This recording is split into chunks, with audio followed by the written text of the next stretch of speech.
Salut à toi jeune entrepreneur, entrepreneuse, j'espère que tu vas bien. On se retrouve aujourd'hui dans cette nouvelle vidéo où je vais t'expliquer un petit peu ce que les profs m'ont dit quand j'ai annoncé en terminale que j'allais arrêter mes études pour me consacrer pleinement à mon entreprise et à mes clients. Pourquoi je te fais cette vidéo? Parce que c'est quelque chose qui m'a pas fait rire sur le coup honnêtement, parce que j'ai pris des remarques qui ont été compliquées à avaler et où il a fallu quand même un peu de force de caractère pour réussir à passer au-dessus. Mais ça m'a quand même fait rire après avec du recul, dans le sens où, à mon avis, c'est bien un reflet de la mentalité générale qu'on a en France. Alors attention, je suis pas du tout en train de critiquer la France, de dire c'est un mauvais pays, tout est nul et tout. Non, pas du tout. Là, c'est juste un constat. C'est pas moi qui interprète, c'est pas mon avis. C'est juste un constat par rapport aux remarques que j'ai pu prendre des professeurs. Donc comme vous le savez, j'ai 17 ans maintenant, j'ai créé mon agence de marketing à 16 ans. Et j'ai sauté une classe, du coup j'étais en terminale à 16 et 17 ans, j'étais en classe de terminale, donc je préparais le bac et c'est un petit peu les périodes où tout le monde s'affole pour les orientations, pour trouver sur admission post-bac, tout ça, mettre les vœux. Donc c'est un petit peu une période de stress pour tout le monde parce que personne n'est vraiment sûr de l'orientation qu'il va avoir à l'issue du bac, il y a le bac qui est quand même encore un peu stressant, surtout que les professeurs sont très forts pour te mettre la pression avec ça.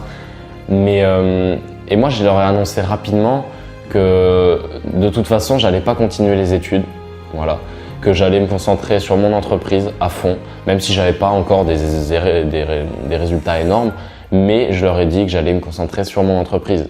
Et là, ça a été marrant parce que ces sessions d'orientation au lycée, c'était avec les profs principaux. Donc nous, on en avait deux, le prof d'SVT et le prof de philo. Ouais, c'est ça, le prof de philo. Alors, c'est marrant parce qu'au final, ça reflète bien un petit peu, je trouve, les matières. Le prof de philo m'a demandé, avant d'affirmer quelque chose, avant de me faire des réflexions, il s'est concentré sur le fait de savoir ce que je voulais faire. Donc je lui ai expliqué un petit peu de A à Z. Je lui ai expliqué facilement, simplement, parce que c'est quand même une personne relativement âgée, donc forcément tout ce qui touche aux médias sociaux, ce qui touche Internet, c'est pas forcément évident pour eux. Mais j'ai expliqué simplement et ce professeur a très bien compris, en gros, mon projet, a très bien compris que ça pouvait marcher, qu'il y avait une réelle demande derrière chez les entreprises et que ça pouvait marcher. Et au final, il m'a dit, écoute, fonce, moi je peux pas te dire non, fais des études, de toute façon c'est ton choix. Maintenant, si c'est vraiment ce que tu veux, si t'as pas peur aussi, parce qu'après c'est toujours une question de risque et tout. Mais il m'a dit fonce, fais ce que t'as envie. Et j'ai trouvé que c'était une belle ouverture d'esprit de la part d'un prof, mais c'était un prof de philo, donc on pourra dire ce qu'on voudra quand même. Les profs de philo sont un petit peu moins structurés, excusez-moi s'il y a des gens qui aiment la philosophie ici, mais ils sont un petit peu moins structurés et droits, on va dire, et à pas pouvoir faire d'écart dans leur cerveau. Et j'ai trouvé ça assez marrant, qu'ils me disent ça. Et j'étais très content parce qu'au final, c'est un prof qui était très gentil. Et vraiment, lui, il m'a toujours soutenu et il m'a toujours défendu aussi auprès des autres profs. Maintenant, on en vient à ma prof d'SVT qui m'a littéralement démonté, qui m'a détruit, qui m'a fait passer plus bactère là-bas. Et pourquoi cette prof? Elle m'a dit ouais mais t'as 16 ans, tu peux pas créer une entreprise. Je l'ai regardé, j'avais déjà créé l'entreprise à ce moment-là. J'ai dit si, tout à fait. Et elle me dit non, c'est pas possible, je te crois pas. Elle me dit je te crois pas, alors que j'avais déjà la société en place. Je suis rentré à l'internat et dans la chambre j'avais les papiers de la société dans une pochette. Je les ai pris. Le lendemain matin, je suis arrivé, je lui ai fait Madame, regardez, est-ce que c'est pas possible de créer une société? Et j'avais le papier de l'immatriculation du greffe du tribunal de commerce.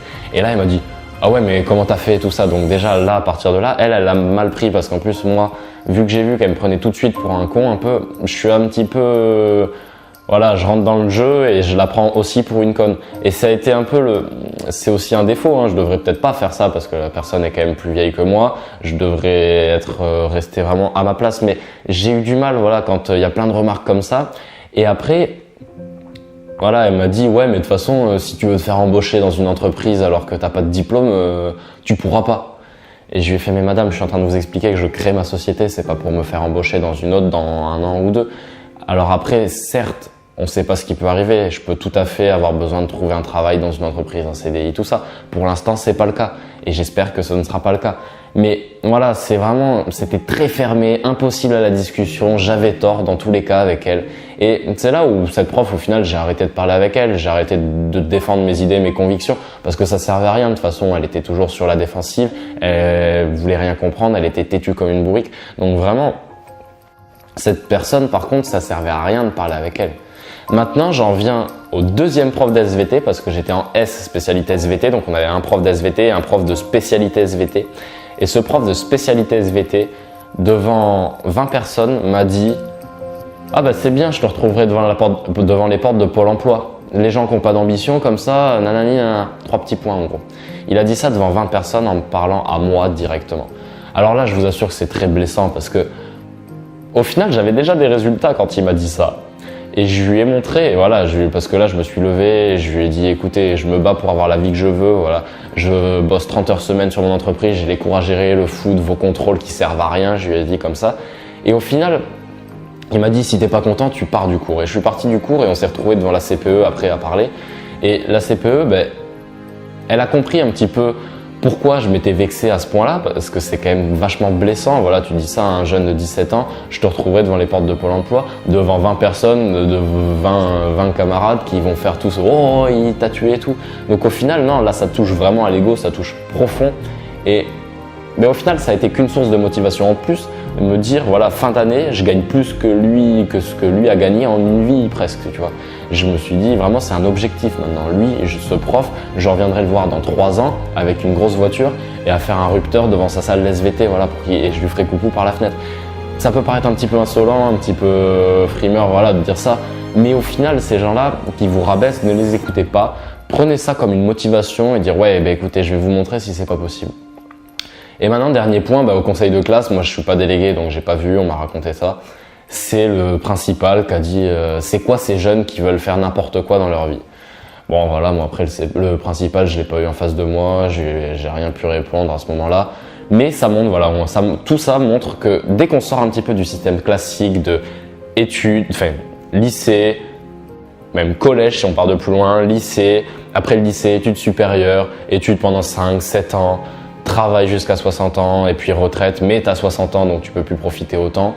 On voit dès que tu essayes de sortir de ce système, dès que tu essayes de casser les codes, au final ça plaît à peu de monde. Et ça plaît à peu de monde parce que le mindset français global est un peu catalogué et un peu programmé dans ce sens-là à ne pas tolérer les écarts, mais les écarts dans un sens dès que ça s'écarte du système classique, parce qu'au final, ce qu'ils essayent de t'apprendre, c'est de te mettre en sécurité avec un CDI à 1500 ou 2000 euros. Voilà.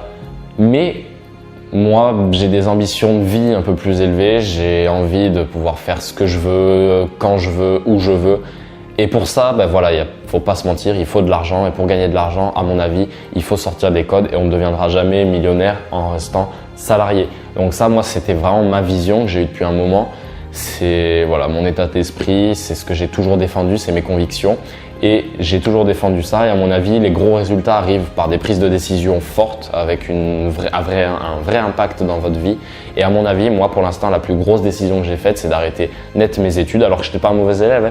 J'ai eu mon bac S mention assez bien. Bon voilà, j'étais pas un très bon élève, mais je suis un élève, voilà, ça allait, je pouvais partir quand même dans des études intéressantes. Mais voilà, pour moi, c'est la plus grosse décision que j'ai prise jusqu'à maintenant, mais c'est celle en même temps qui m'a apporté le plus de résultats et qui en même temps, ça forge le caractère parce que voilà, si on ose faire ça, c'est quand même qu'on est sûr de soi et de toute façon, moi, je me suis jamais dit il y a un plan B, non, il n'y a que mon plan A qui peut fonctionner et je reste motivé comme ça. Et la motivation, c'est aussi de pouvoir revenir dans 2-3 ans, voir ses profs et leur dire voilà ce que j'ai réussi à accomplir. Vous vous souvenez de ce que vous m'avez dit, donc le prochain qui vous dira ça, qui veut monter son entreprise à 16 ans, qui arrête ses études, vous essayerez de ne pas le rabaisser s'il vous plaît. Donc voilà, c'était un petit peu mon histoire, c'est une petite vidéo où je raconte un peu ma vie. J'espère que ça vous aura plu. Si c'est le cas, n'hésitez pas à me le dire dans les commentaires si vous avez déjà vécu des phrases comme ça qui vous rabaissent de professeurs, de proches, de parents, d'amis, de ce que vous voulez. Dites-le moi en commentaire aussi, ça m'intéresserait parce que c'est une situation où je me sens un petit peu seul au final, même si je sais ça a dû certainement arriver à d'autres personnes. Donc voilà, dites-moi ça dans les commentaires. J'espère que la vidéo vous a plu, je vous remercie de m'avoir regardé jusqu'à maintenant. Bye bye.